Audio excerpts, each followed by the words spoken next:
Bueno, muy buenas tardes para todos. Vamos a dar inicio entonces a la gran sesión del día de hoy, donde vamos a continuar con el bloque de toxidromes en la paciente gestante. El día de hoy vamos a hablar acerca del síndrome neuroléptico maligno y toxidrome colinérgico. Les recuerdo mi nombre, Daniela Parra Martínez, residente de segundo año. Mi tutor para la charla de hoy es el doctor Steven Zambrano, médico y cirujano de la Universidad Libre de Cali y especialista en toxicología clínica de la PUCS y docente del posgrado de esta misma especialidad.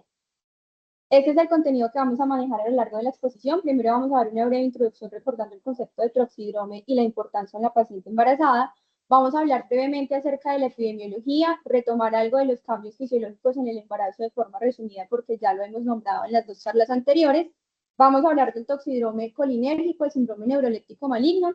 De cada uno de ellos vamos a ver qué sustancias lo provocan, cuáles son las manifestaciones clínicas, su fisiopatología, diagnóstico y tratamiento, y vamos a llegar finalmente a unas conclusiones. Entonces, para iniciar, recordemos que la definición de toxidrome es todo ese conjunto de signos clínicos y síntomas característicos secundarios a la exposición a una sustancia, un medicamento, también conocido xenobiótico, y que lo podemos identificar mediante la evaluación física y algunas pruebas complementarias. En la paciente embarazada, entonces vamos a tener un reto mayor porque estamos hablando de dos pacientes, la madre y el feto, pero además tenemos un problema, es que tenemos falta de literatura, no hay estudios que nos apoyen o que nos refuten el uso de antídotos en la mujer embarazada. Sin embargo, como hemos venido diciendo, el mejor enfoque para tratar nuestras pacientes es tratarlas como si no estuvieran embarazadas, porque al mejorar su supervivencia, vamos a mejorar la supervivencia fetal. Sí se sabe que las intoxicaciones en las mujeres embarazadas, la principal causa es por intentos de suicidio, y en segundo lugar están las exposiciones accidentales, donde tenemos también las exposiciones pues, de tipo laboral. Se ha descrito una fase vulnerable, que es como una fase del todo nada, que sucede entre los 18 y los 60 días después de la fecundación, donde si la madre estuvo expuesta a una sustancia o tiene pues un signo de intoxicación, podemos tener mayor riesgo de presentar un aborto, se pierde el embarazo, pero si no se pierde y sobrevive, no hay un aumento considerable del riesgo de anomalías congénitas luego pues en el embarazo. Dentro de la epidemiología en Estados Unidos, en el año 2021 se realizó un estudio porque ellos vieron que aumentaron las tasas de mortalidad por sobredosis en las mujeres embarazadas posterior a la pandemia por COVID-19. El año base fue el año 2018 comparado con el 2021, donde encontraron que aumentaron las tasas de mortalidad en mujeres embarazadas entre los 10 a los 44 años, con una incidencia en el 2018 de 4.9 casos por 100.000 mujeres entre los 35 y los 44 años, y en el 2021 de 15.8 casos por 100.000 madres entre julio y diciembre de este mismo año. Acá en la gráfica, entonces, ellos nos muestran en las líneas superiores, tenemos la mortalidad por estas intoxicaciones, tanto en el embarazo, en el puerperio temprano y en el puerperio tardío, y en las líneas de abajo vemos los casos generales de intoxicación también en estas pacientes embarazadas, y vemos que al pasar los años, con un pico pues en el 2021, se presentaron un aumento de los casos de intoxicación en estas pacientes. Se ha visto también que las mujeres que se autointoxican lo hacen principalmente durante el primer trimestre, el 61% de ellas lo hace antes de finalizar el primer trimestre, y es secundario a embarazos no deseados, tensión y la crisis relacionada al respecto al tema. Y en el estudio encontraron que de forma general, digamos que la característica principal común en estas pacientes fue presentar un bajo nivel socioeconómico. En el caso de Colombia, el Instituto Nacional de Salud para el año 2024 nos reporta una incidencia de 26.5 casos por 100.000 habitantes para intoxicación por sustancias químicas. Nos dice que la principal causa en todos los casos fueron los medicamentos en el 50%, seguido de uso de medicamentos con intención suicida en el 75% de los casos. Y en el segundo lugar encontramos el consumo de sustancias psicoactivas en un 17.8% de los casos. Estas gráficas, la superior pues es para ver que también a lo largo de los años hemos tenido aumento de esos casos de intoxicación y intoxicación secundaria a intentos de suicidio. Y ya en esta gráfica es para ver que en las poblaciones generales, del total de casos reportados que fueron 27.900, la población femenina contribuyó a 15.400 y femenina adolescente en 4.800 casos. Es decir, que gran parte pues, de nuestra población de interés, que son las mujeres, van a contribuir a estos casos de intoxicación en Colombia. Vamos entonces a retomar algo de los cambios fisiológicos, tanto físicos como fisiológicos, que se presentan en la mujer embarazada y que nos pueden alterar esa distribución y absorción de los xenobióticos y de esta forma también alterar la cantidad de xenobiótico que se va a entregar al feto. Entonces vamos a tener una absorción gastrointestinal que es más retrasada, pero que va a ser más completa, y esta secundaria un envasamiento gástrico retrasado. a una disminución de la motilidad gastrointestinal y a un aumento del tiempo del tránsito intestinal. Entonces vamos a tener una absorción gastrointestinal retrasada, pero que nos genera unas concentraciones plasmáticas más bajas del xenobiótico. En la mujer embarazada va a aumentar la absorción por vía transdérmica porque hay aumento del flujo sanguíneo de las mucosas hacia la piel, y también va a aumentar la absorción por vía inhalada porque hay aumento del volumen corriente y disminución del volumen residual pulmonar. En otras características, entonces, va a haber disminución de la albúmina plasmática. Resulta que cuando el xenobiótico o la sustancia se une a la albúmina plasmática, va a difundir menos hacia los tejidos, por lo tanto va a tener menos efectos tóxicos, pero si tenemos este xenobiótico libre, pues va a difundir con mayor facilidad. Entonces, al tener disminución de la albúmina, vamos a tener mayor concentración de xenobiótico libre en plasma. Disminuye la biotransformación hepática. Si tenemos algún medicamento o alguna sustancia que tenga principalmente eliminación hepática, este proceso se va a ver alterado y también vamos a tener mayor concentración plasmática de la sustancia. Van a aumentar las reservas grasas. Esto va a generar una movilización de ácidos grasos libres y estos ácidos grasos compiten con el xenobiótico por el sitio de unión a la albúmina plasmática. Por lo que al tener esos ácidos grasos libres vamos a tener también mayor concentración de xenobiótico libre, que va a difundir más fácilmente los tejidos y va a ejercer mayores efectos tóxicos. Pero también tenemos unos factores que van a disminuir la concentración de xenobiótico libre. Uno de ellos es que hay un mayor volumen de distribución. Otro es que vamos a tener un aumento del flujo sanguíneo renal y un aumento en la tasa de filtración glomerular, lo que nos va a generar una mayor eliminación renal en esos compuestos que tengan principalmente eliminación renal.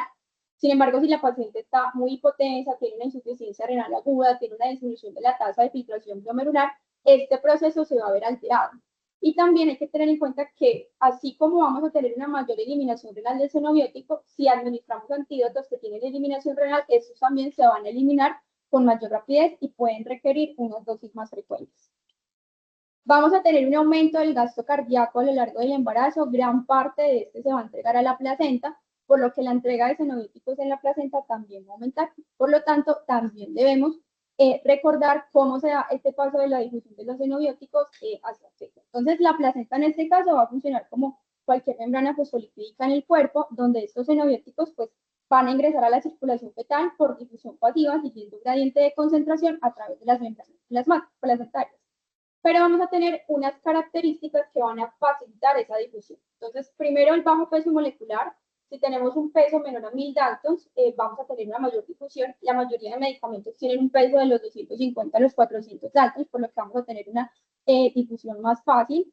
La solubilidad lipídica de la sustancia, la polaridad neutra, la baja unión a proteínas, el pH intracelular embrionario, que en un inicio es más alto que el de la madre, por lo tanto las sustancias que son ácidos débiles van a difundir con mayor facilidad y van a permanecer en el embrión como una especie de trampa iónica. Pero después, al final del embarazo, el pH ya va a ser más ácido, entonces por el contrario, las bases débiles son las que van a difundir más fácil y van a quedar entonces en el pecho. Una vez entonces, pues ya habiendo reportado el resumen pues, de esos cambios y las alteraciones que podemos presentar en la distribución y la absorción de estas sustancias en la paciente materna, vamos a empezar con nuestros toxidromes, iniciando con el toxidrome colinérgico. Este toxidrome entonces es causado por sustancias pesticidas, insecticidas, como lo son los organofosforados o los carbamatos. Acá tenemos algunas imágenes ejemplos. Dentro de estos tenemos entonces el paratión, el fentión, el etión, el malatión, el clorpirifos y el tisañón, y los carbamatos como el metomilo y el anticar. Estos son solo unos ejemplos, digamos que el listado es mucho más largo, que si bien tienen una estructura química diferente, por su mecanismo de acción nos van a generar una toxicidad colinérgica y son sustancias que podemos absorber por vía inhalada, gastrointestinal o por vía transdérmica. Su uso empezó desde el año 1950 como insecticidas, tiene un amplio uso en la agricultura, en la horticultura, en la medicina veterinaria, en control de vectores, incluso se usaban estas sustancias en algunos hogares, pero desde el año 2000 su uso disminuyó por la alta toxicidad que tienen estas sustancias y se reemplazaron en los insecticidas, en los pesticidas por otras sustancias menos tóxicas. A nivel mundial hay aproximadamente 3 millones de personas que son expuestas cada año a estas sustancias y ocasionan 300.000 muertes. Y la Organización Mundial de la Salud pues ya nos dice que el envenenamiento por este tipo de pesticidas es el medio más importante de suicidio alrededor de todo el mundo. Entonces, una vez tenemos la exposición a estas sustancias, la mayoría de ellas van a ser altamente lipofílicas y no ionizadas, por lo que las podemos absorber rápidamente por vía inhalada y por vía gastrointestinal. Diferentes por vía transdérmica, donde suele tener una absorción un poco más lenta, pero eso también va a depender de la cantidad de exposición que tengamos, el tiempo y algunas otras características. Entonces, el tiempo de contacto, entre mayor sea el tiempo de contacto con la sustancia, pues vamos a tener mayor absorción. La lipofilia de la sustancia, la presencia de disolventes como el sileno emulsionantes, cuando estos están presentes, pues se va a dar una absorción más rápida y pueden activarse las sustancias más rápido también. Si son sustancias en polvo, entre más fino sea el polvo, pues más fácilmente se va a absorber. La volatilidad, entonces, por ejemplo, sustancias como el diclorgos es más volátil que el malatión, por lo que vamos a tener mayor absorción con esta. La permeabilidad de la ropa, si es diferente, si tenemos un traje de protección, si el paciente no tiene ropa, si tiene pues áreas descubiertas, la extensión de la cobertura de la superficie corporal y si estamos con piel que tenga heridas, que tenga erosiones o que tenga dermatitis, pues vamos a tener una pérdida de la continuidad de la piel y vamos a tener mayor absorción por vía dermis. Entonces, una vez se absorbe, estas sustancias se van a acumular rápidamente en los depósitos grasos, en el hígado, los riñones y en las glándulas salivales. Y esta absorción y acumulación en los depósitos grasos hace que tengamos una intoxicación prolongada y explica muchas veces la recaída clínica después de una aparente recuperación del toxidroma. Dentro de la fisiopatología, entonces, en la primera imagen vamos a tener lo que pasa en condiciones normales. Tenemos una membrana presináptica, una hendidura sináptica y una membrana posináptica, son neuronas colinérgicas. Entonces, se va a liberar acetilcolina, que son estas azulitas que están rodeadas pues, por azul. La acetilcolina se libera, interactúa con los receptores colinérgicos. Tenemos de dos tipos, los muscarínicos y los nicotínicos. Pero tenemos también una enzima que es la acetilcolinesterasa que se va a encargar de coger esta acetilcolina e hidrolizarla en colina y en ácido acético. La colina se va a reciclar nuevamente para generar más acetilcolina y de esta forma no se va a acumular en exceso acetilcolina en la hendidura sináptica. Sin embargo, cuando tenemos una exposición a los organofosforados o los carbamatos, estos se van a unir a la enzima acetilcolinesterasa, van a inactivarla, impidiendo que la acetilcolina se hidrolice en colina y ácido acético. Y de esta forma vamos a tener un exceso de acetilcolina estimulando los receptores muscarínicos y nicotínicos. Va a suceder algo con el caso de los organofosforados. Después de un tiempo, ellos van a presentar un cambio conformacional junto con esta enzima que se conoce como envejecimiento, y este envejecimiento hace que haya una inactivación irreversible de la acetilcolinesterasa y que así se administre el antídoto, pues la enzima ya no se va a activar. Entonces ella puede tener dos caminos una vez tenemos la unión con el organofosforado. O ella se reactiva o se envejece, y una vez se envejece, pues ya no nos va a responder al antídoto. Esto no sucede en el caso de los carbamatos. Los carbamatos suelen tener un efecto más autolimitado de 24 a 48 horas. Sucede con los organofosforados y para cada uno de ellos hay un tiempo específico. Hay unos que inmediatamente se da su absorción, presentan este envejecimiento, y hay otros que lo hacen después de algunas horas, lo que nos puede explicar también que el paciente mejore y que luego haya también un deterioro clínico. Para entender un poco el cuadro clínico, tenemos que entender dónde es que tenemos estos receptores colinérgicos. Entonces, ellos van a estar en el sistema eferente somático, en el sistema nervioso simpático y parasimpático. En el sistema eferente somático tenemos una motoneurona única que nos va a liberar acetilcolina y va a actuar en los receptores nicotínicos que se van a encontrar en la placa muscular del músculo isquial. Entonces, cuando tenemos unos síntomas por predominio pues, de afectación de los receptores nicotínicos, vamos a tener de predominio síntomas musculares como rigidez, fasciculaciones o parálisis. Acá en el sistema nervioso simpático tenemos una neurona preganglionar que libera acetilcolina, una postganglionar que tiene receptores nicotínicos para esta acetilcolina y que va a liberar acetilcolina, que va a ir a actuar a las glándulas sudoríparas que tienen receptores muscarínicos. Es decir, que cuando se estimulan estos receptores vamos a tener aumentos de secreciones en forma general. También vamos a tener una neurona única que nos libera acetilcolina, y en la médula de la glándula suprarrenal vamos a tener receptores nicotínicos que van a ser estimulados por esa acetilcolina, pero aquí vamos a liberar catecolaminas. Entonces estas catecolaminas nos van a producir hipertensión o síntomas como la taquicardia. Esto es importante tenerlo en cuenta porque hace parte de uno de los síntomas que va a ayudar a diferenciar los síntomas nicotínicos de los muscarínicos y nos ayuda para definir luego el manejo. En el sistema parasimpático, entonces, tenemos también una neurona preganglionar, libera acetilcolina, receptores nicotínicos en la neurona postganglionar. esta va a liberar acetilcolina y va a ir a órganos efectores como las glándulas salivales, el músculo liso y el músculo estriado. Entonces ya en este caso vamos a tener aumento de salivación, vamos a tener bradicardia, hipotensión, vamos a tener también miosis. Entonces, ¿por qué es importante saberlo? Porque podemos tener el toxidrome, pero con predominio de síntomas nicotínicos, y el tratamiento va a ser diferente que si tenemos predominio de síntomas muscarínicos. Entonces acá, en esta imagen, pues vamos a tener los síntomas que vamos a tener de acuerdo al receptor que esté afectado. Dentro de los receptores muscarínicos, para hacer la comparación, podemos tener, si vamos haciendo el examen de forma cefalocaudal para poder que no se nos escape nada, el estado neurológico puede estar o no alterado en cualquiera de los dos. Vamos a tener pupilas mióticas en el síndrome muscarínico, pero en el nicotínico vamos a tener midriasis. En los muscarínicos, como vimos, aumentan las secreciones, entonces vamos a tener rinitis, aumento de la salivación, rinorrea, aumento de la lacrimación, diaforesis, sudoración. Debido a eso también vamos a tener sibilancias, disnea, broncorrea, va a haber broncoconstricción, edema pulmonar.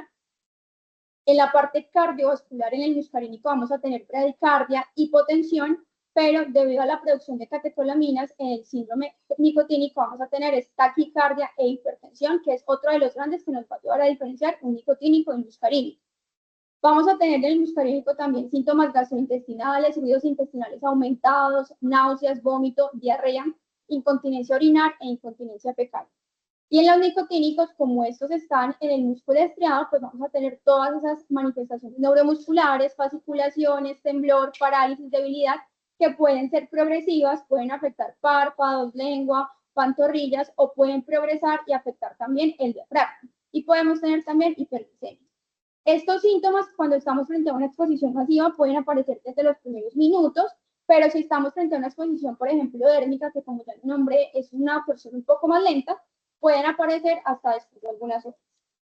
Tenemos otros síntomas en el sistema nervioso central, donde vamos a tener dolores de cabeza, alteración del estado de conciencia, agitación, podemos tener hipotensión, depresión respiratoria, convulsiones y coma. Dentro de las fases clínicas del síndrome se han descrito 3 fases. Tenemos una fase aguda que sucede entre los primeros minutos a las primeras 24 horas, donde tenemos predominio de estos síntomas nicotínicos y muscarínicos. Luego sigue un síndrome intermedio que sucede entre las 24 a las 96 horas. Acá generalmente ya no tenemos síntomas colinérgicos, pero vamos a tener predominio de síntomas musculares como debilidad, parálisis, que puede ser de las extremidades, pero también puede afectar los músculos respiratorios. Entonces son pacientes que después de estar aparentemente estables porque ya pasó la fase aguda, pueden hacer depresión respiratoria y requerir intubación orotraqueal, por lo que es importante tenerlo en cuenta para saber que deben tener una vigilancia estricta. Y luego tenemos una neuropatía inducida por los organofosforados que sucede debido a la degeneración de algunos axones, tanto en el sistema nervioso central, en el sistema nervioso periférico. Sucede 1 a 4 semanas después de la exposición y nos pueden producir síntomas como calambre, pérdida de la sensibilidad, parestesias y disminución de los reflejos tendinosos próximos.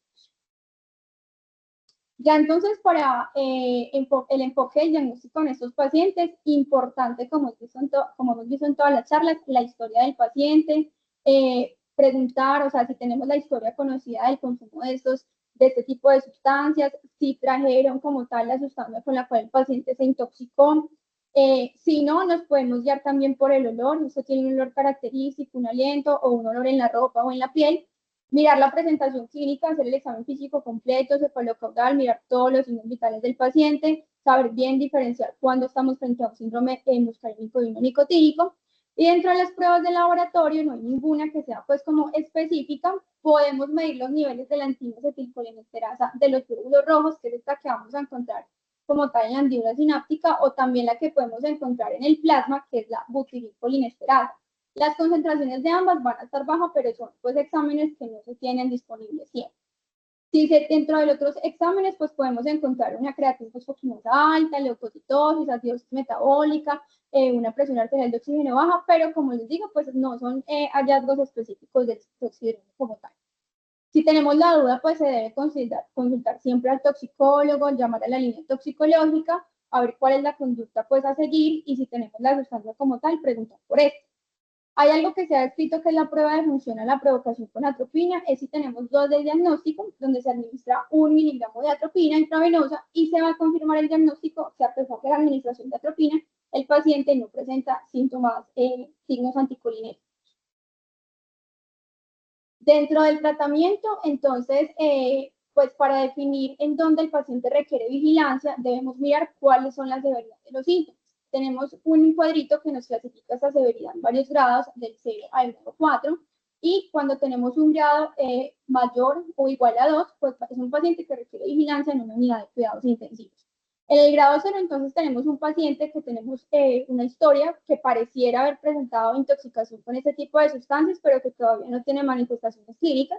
En el grado 1 es un paciente que tiene la historia de la exposición, pero tiene solamente un leve aumento de secreciones y fasciculaciones leves.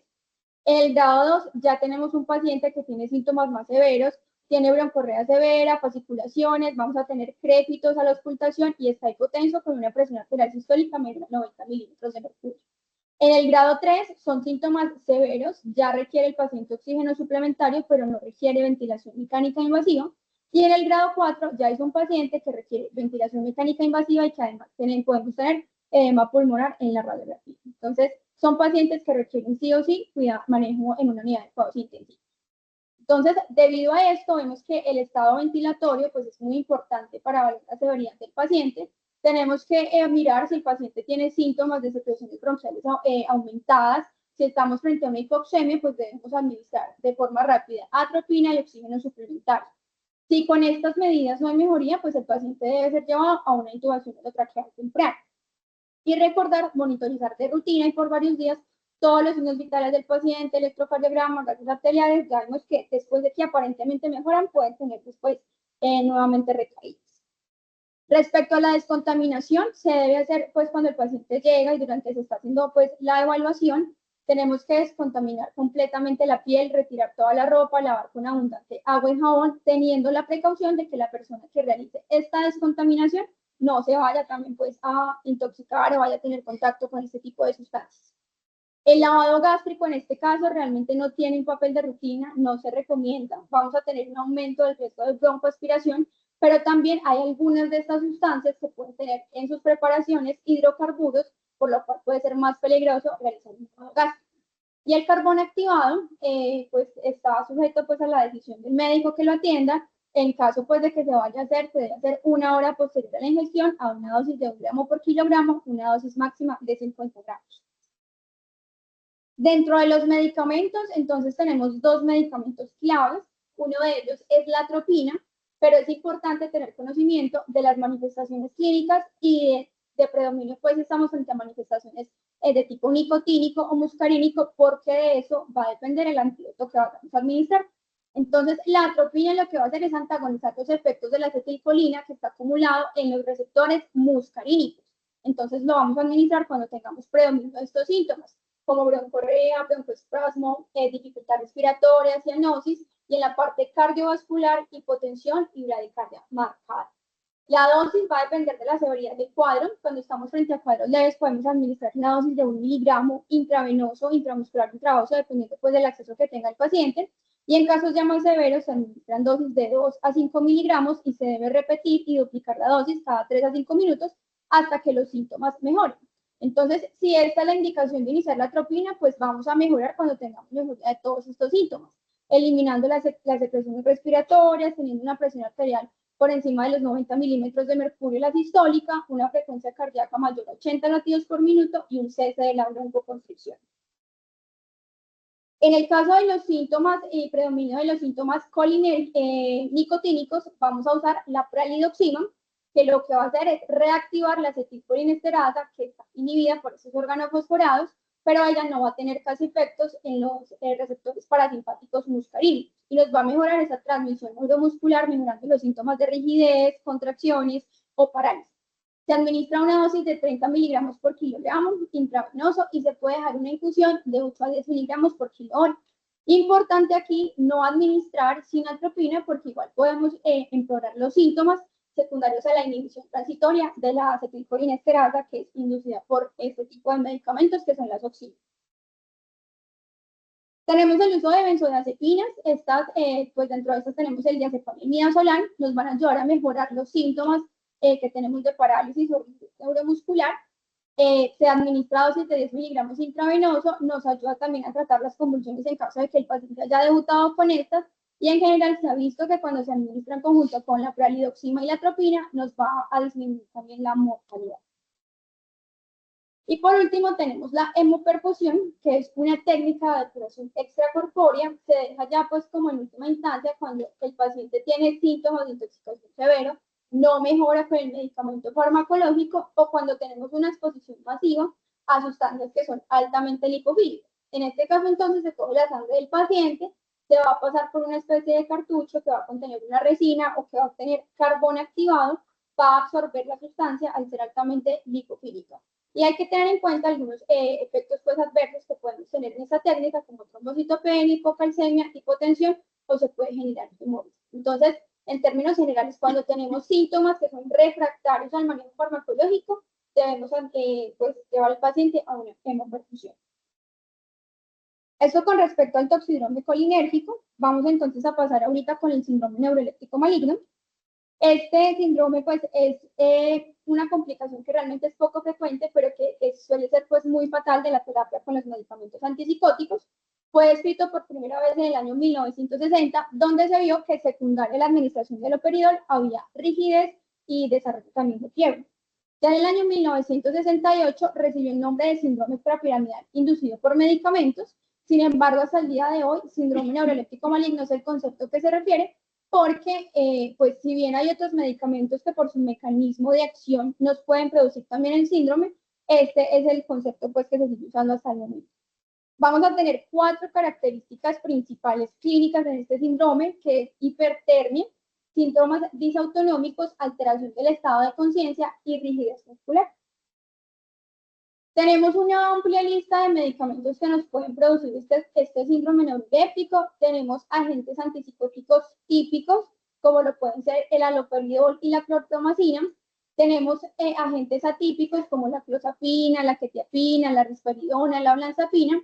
Pero también hay otro tipo de medicamentos que al disminuir las concentraciones de dopamina en el cuerpo, pues nos van a producir un síndrome neuroléptico maligno. Dentro de ellos tenemos medicamentos como la carbamazepina, la lamotrigina, antagonistas de los receptores de dopamina como la metoclopramida, medicamento pues que usamos con bastante frecuencia en las pacientes embarazadas, pero también si suspendemos de forma abrupta los agonistas dopaminérgicos, vamos a disminuir las concentraciones de dopamina y podemos tener también las mismas manifestaciones clínicas.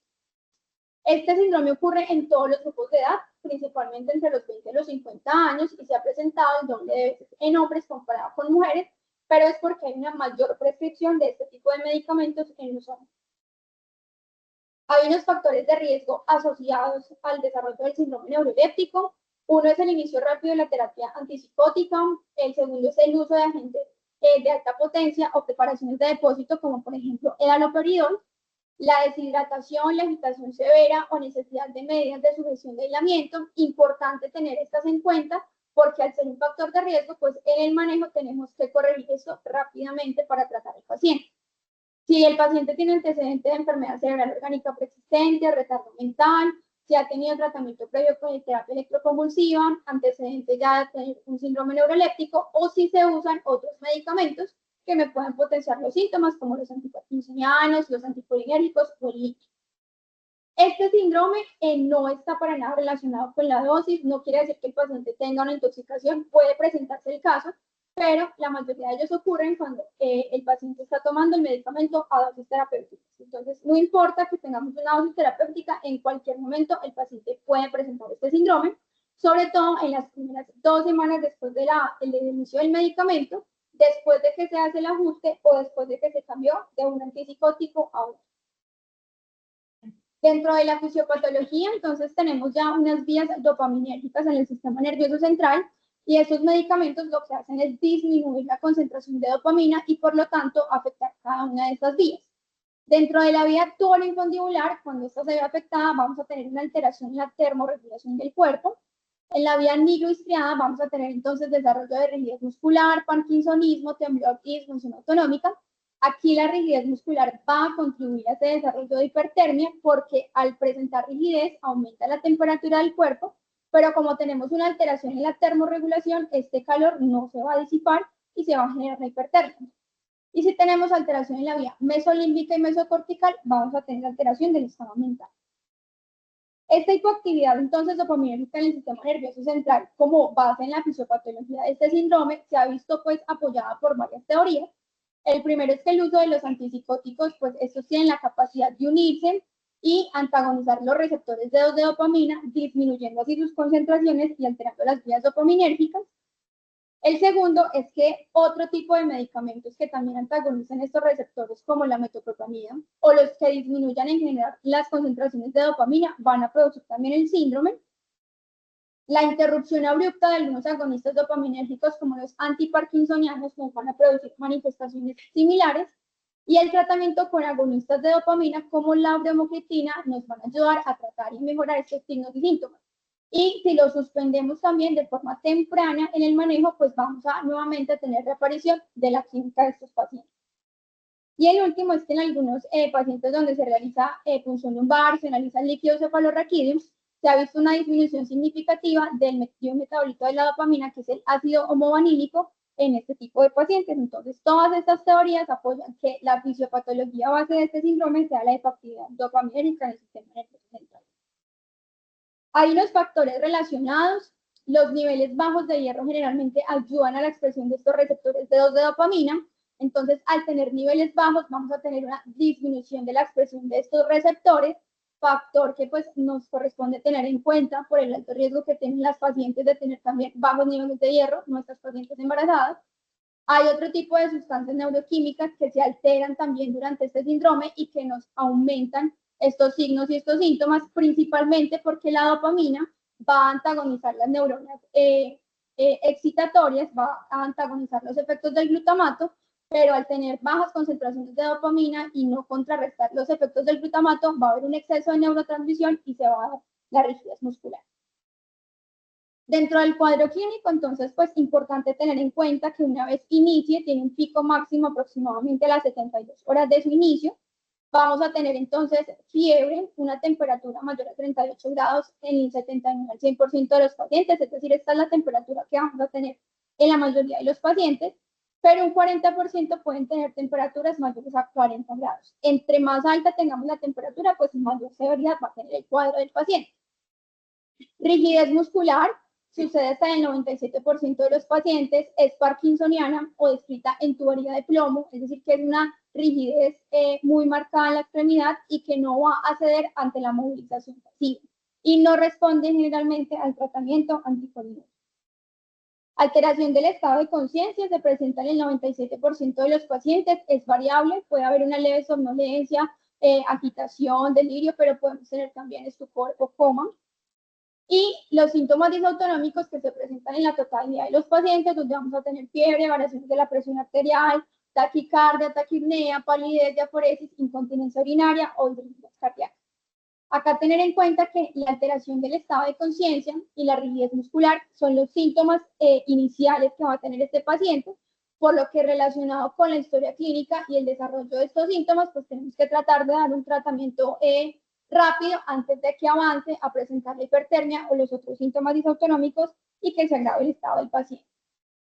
Dentro de los paraclínicos, tampoco hay nada que sea específico para diagnosticar el síndrome neuroléptico, pero podemos encontrar una creatinfosfoquinasa 3 a 4 veces mayor de lo normal. Esto nos puede producir riesgo de rhabdomiolisis, miglogluria y desarrollo de insuficiencia renal aguda por necrosis tubular. Por lo tanto, podemos tener también alteración de la creatinina. Podemos tener leucocitosis, alteración de los parámetros de coagulación, aminotransferasas e hipernatremia. Vamos a tener disminución, como ya vimos, del hierro sérico. Podemos tener hipo o hipernatremia, hipoxemia y acidosis metabólica. Y en el caso de los estudios cerebrales, sea una punción lumbar para análisis del líquido cefalorraquídeo, estudios de imagen o electroencefalograma suelen ser normales, no hay algo característico que vayamos a encontrar en el síndrome, pero no sugieren, el electroencefalograma puede sugerir algo de encefalopatía inespecífica. En la evaluación diagnóstica, como ya hemos visto entonces, muy importante la historia clínica. Si el paciente tiene consumo de antipsicóticos, mirar cuánto lleva consumiendo este tipo de antipsicóticos, cuánto los lleva tomando, el tiempo de inicio, a qué dosis la tienen, pero ya sabemos que a dosis terapéuticas podemos igual tener desarrollo de este síndrome. Vía de administración, si estamos también frente a medicamentos de depósito, qué medicamentos concurrentes está tomando que nos puedan aumentar esta sintomatología, como la metoclopramida o el litio. Enfermedades preexistentes, factores de riesgo, si está deshidratado, sabemos que tenemos que hidratar rápidamente al paciente. ¿Cuál fue la secuencia y la progresión de los síntomas? ¿Qué síntoma apareció primero? ¿Cómo fue progresando? ¿Qué síntomas fueron apareciendo luego? Y tenemos que preguntar por ingesta de otras sustancias porque hay que descartar otro tipo de toxidrogas. Dentro del examen físico, pues hacer la evaluación completa, los signos vitales, todo el estado cardiopulmonar, evaluación neurológica, recordar ese examen físico de forma cefalocaudal para que no se nos vaya a pasar nada por alto. Y dentro de los estudios, ya vimos anteriormente algunos. Acá para complementar, es un paciente que ingresa con fiebre, que ingresa con rigidez, que puede tener alteración del estado de conciencia, siempre corresponde descartar un proceso infeccioso, por lo que toca realizar toma de hemocultivos. Se deben tomar otros estudios como tóxicos en sangre y en orina.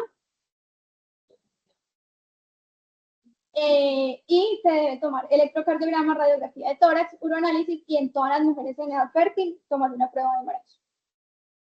Tenemos unos criterios diagnósticos que son los criterios de Levinson, nos dan los criterios mayores y los criterios menores y de acuerdo a estos pues vamos a hacer el diagnóstico.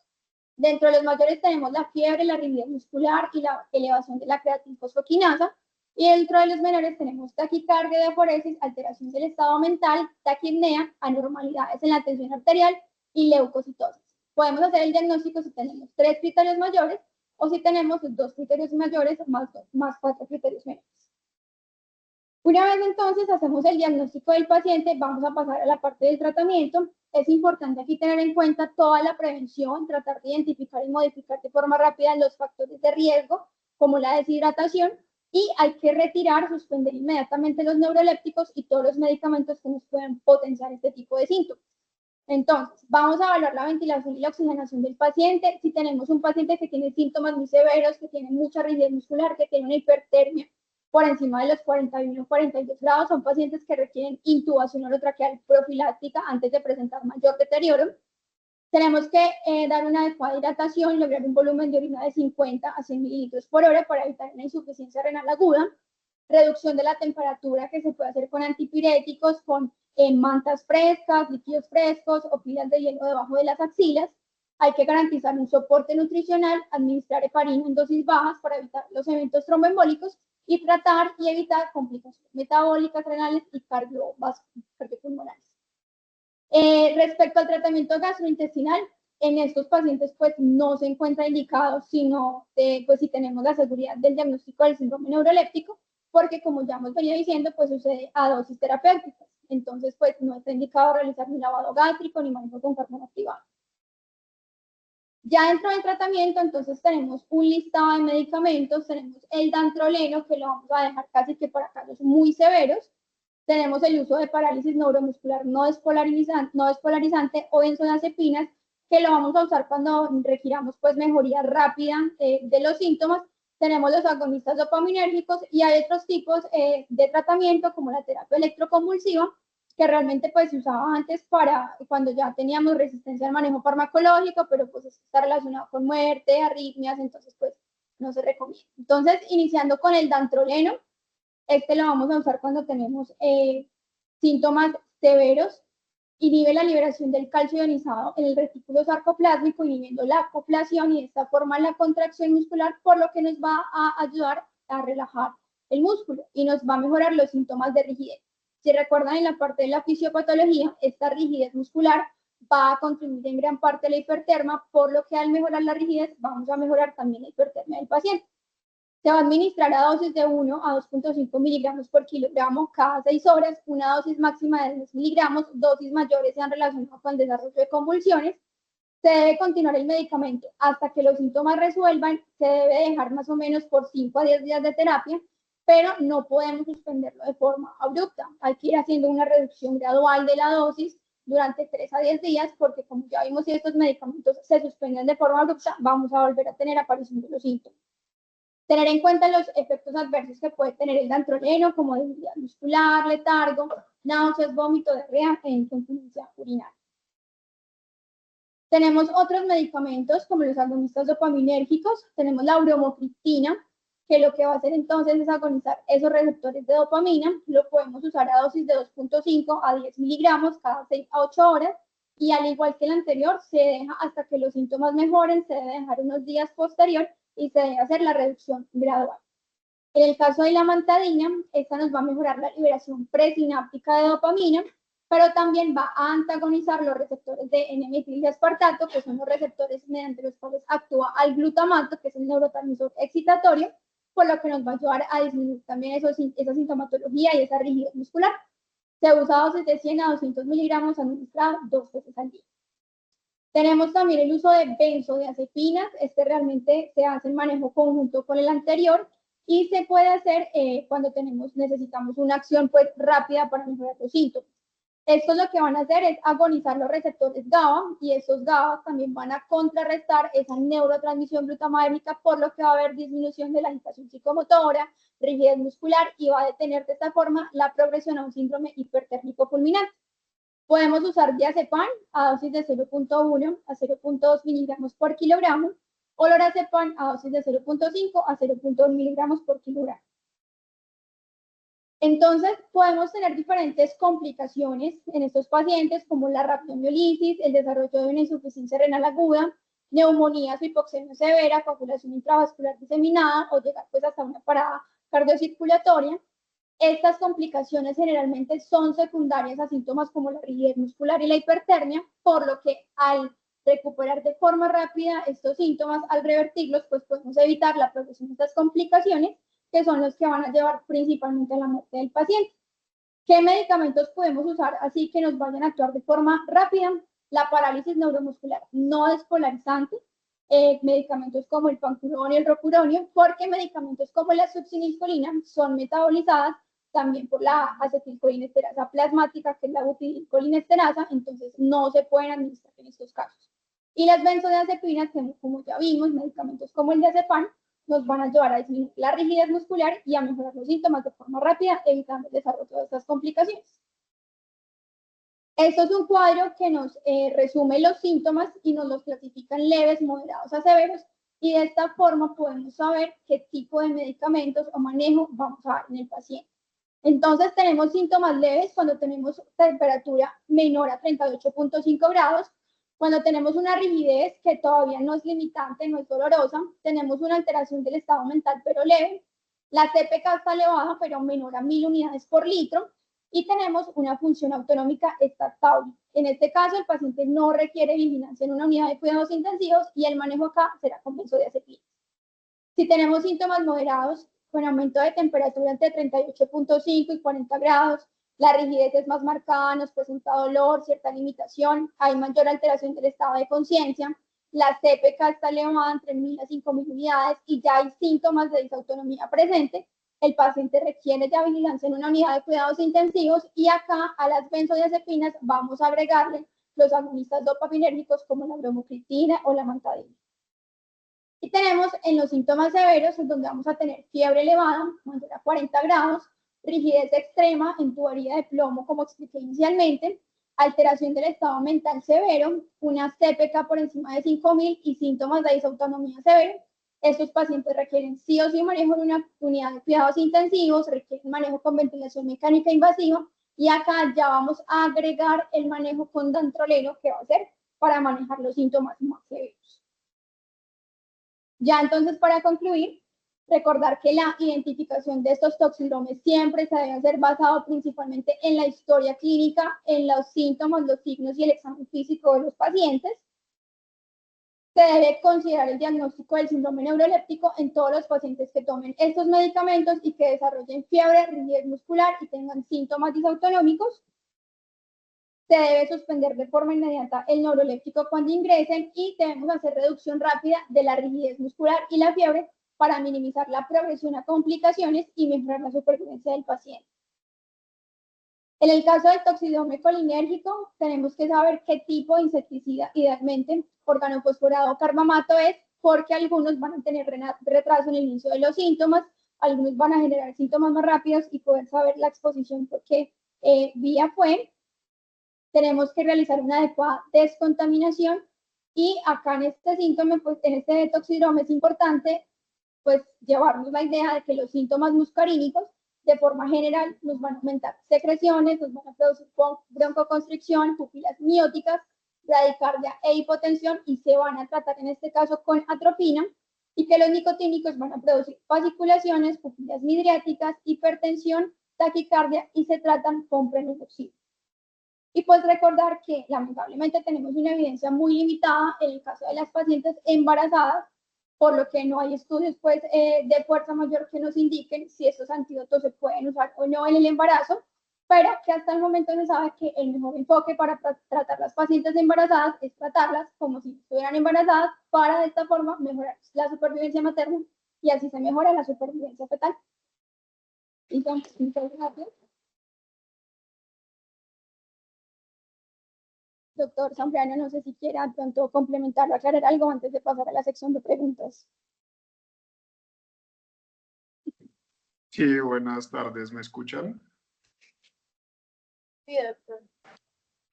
Nada, Daniela, pues me parece que la revisión estuvo muy completa, definitivamente, y como recomendación, cuando estamos hablando de intoxicaciones y más en un intento autolesivo, en un intento suicida, lo más importante es el examen físico. El examen físico es el que nos va a dar los datos para nosotros enfocar el paciente en un toxídromo específico. El día de hoy se revisó el toxídromo colinérgico y como muy bien lo dijo, lo más importante es que usted se llene de motivos y oriente si su paciente tiene un toxídromo colinérgico muscarínico o nicotínico. Probablemente como lo vieron con otros toxídromes que ya han revisado anteriormente, la sintomatología es muy directa, es muy específica, pero aquí tenemos esas dos variables. Es el mismo xenobiótico o el mismo agente, pero que produce manifestaciones que pueden ser muscarínicas o que pueden ser nicotínicas, y hay unos puntos relevantes que diferencian estas dos entidades. Y es muy importante que siempre que ustedes de pronto tengan una paciente que se tomó un veneno, un intento suicida y es un órgano fosforado, diferencien bien estos dos toxidromes, muscarínico y nicotínico, porque como lo mencionaron, de eso va a depender el manejo. No a todos los pacientes se les aplica atropina, no a todas las pacientes se les aplica oxima, supralidoxima, sino que toca individualizar muy bien a la paciente. Entonces, la idea general es el examen físico completo.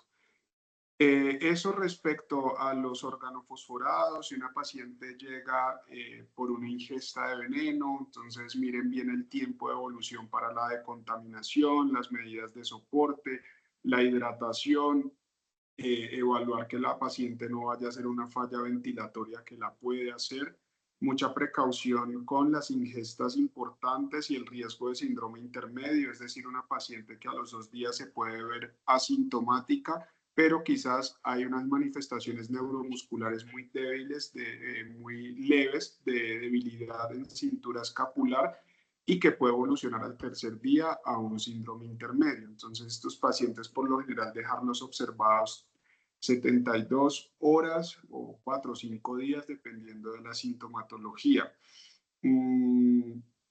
Atropina en las dosis que ya se indicaron, las oximas, pues lamentablemente no se cuenta con este recurso en la mayoría de los hospitales, sin embargo se puede hacer la solicitud en el caso que ustedes tengan una paciente con un toxídrome colinérgico nicotínico que se pueda beneficiar de estas oximas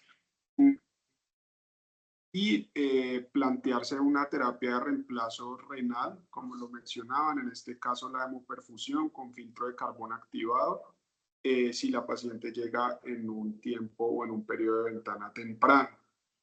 Eso respecto al colinérgico. Cuando hablamos de síndrome neuroléptico maligno, entonces en la mayoría de estos casos no son por intoxicaciones, es una reacción adversa a medicamentos, en su mayoría con interacciones medicamentosas que tienen ese efecto antidopaminérgico. Entonces, Mucho cuidado con pacientes que están polimedicadas con psicofármacos, factor de riesgo para el síndrome neuroléptico. Es una entidad que puede ser mortal, que si la detectamos a tiempo, le damos el manejo inicial con benzodiazepina si es leve, o si ya lo consideramos moderado, los agonistas dopaminérgicos, es un paciente que puede tener pronóstico. Sin embargo, estar muy pendientes de los signos clínicos de peligro, la hipertermia, la rigidez y las manifestaciones cardiovasculares. Entonces, yo creo que son entidades que no son frecuentes, pero es importante que las revisen en estos espacios, que sepan que existen, que las puedan sospechar y ante cualquier duda, pues solicitar la valoración. Listo, no sé si de pronto tienen alguna duda, pregunta que les pueda colaborar.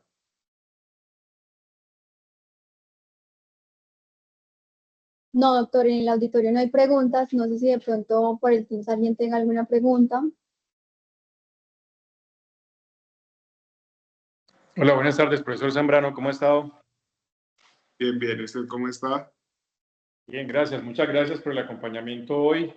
Yo creo que estamos cerrando el ciclo de nuestros toxidromos y le quería proponer a los residentes que han hecho las revisiones previas, pues de este tema realmente, ustedes que han visto y han evaluado lo que hay en literatura científica es muy poquito. Les iba a proponer frente a las revisiones que han hecho, si les suena la idea de que de pronto recojamos este ciclo que acabamos de hacer o que estamos terminando y hagamos como una memoria de las grandes sesiones en toxidromos y embarazo, sobre todo para que los residentes que han hecho el esfuerzo de revisar el tema junto con la tutoría de los profes puedan reunir y sacamos una orientación de toxidromos en embarazadas, que realmente para el mundo de nosotros en la obstetricia no tenemos en este momento ningún texto dedicado a esa parte, con las modificaciones fisiológicas que tenemos pues de la embarazada y algunas orientaciones básicas para los obstetras y ginecólogos que a veces nos vemos expuestos a este tipo de temas. Entonces, para los residentes, jefe, también para que miremos la posibilidad de que no se pierdan esas revisiones y se aprovechen y las consolidemos de pronto en un escrito, y les pedimos a los profes que orienten la revisión de los manuscritos y todo. Me parecería genial poder tener como producción de este ciclo una pequeña orientación, un manual o una revisión que la universidad nos pudiera orientar a través de su editorial, que eso lo podemos solicitar. Cuando tengamos el texto lo podemos pedir y la universidad nos puede soportar este trabajo. Entonces, profe Zambrano, muchas gracias una vez más por la charla. Yo no tengo preguntas, creo que ha estado muy sintética y muy explícita la revisión, y hay bastantes cosas, digamos, que nos quedan claritas ya para el aprendizaje. Mil gracias. Entonces les dejo esa tarea a los presidentes que han orientado las charlas, para ver si aprovechamos ese ciclo y podemos producir algo que aporte en la literatura, que casi no hay sobre ese tema. Y aprovechando los dos expertos que tenemos, el profesor Zambrano y la profe que también nos acompañó en los toxidromos anteriores. Muchas gracias. Perfecto, hasta luego, muy buena idea, quedo pendiente cualquier cosa. Gracias, profe. Hasta luego. Bueno, doctor, muchas gracias. Damos por finalizada la gran sesión.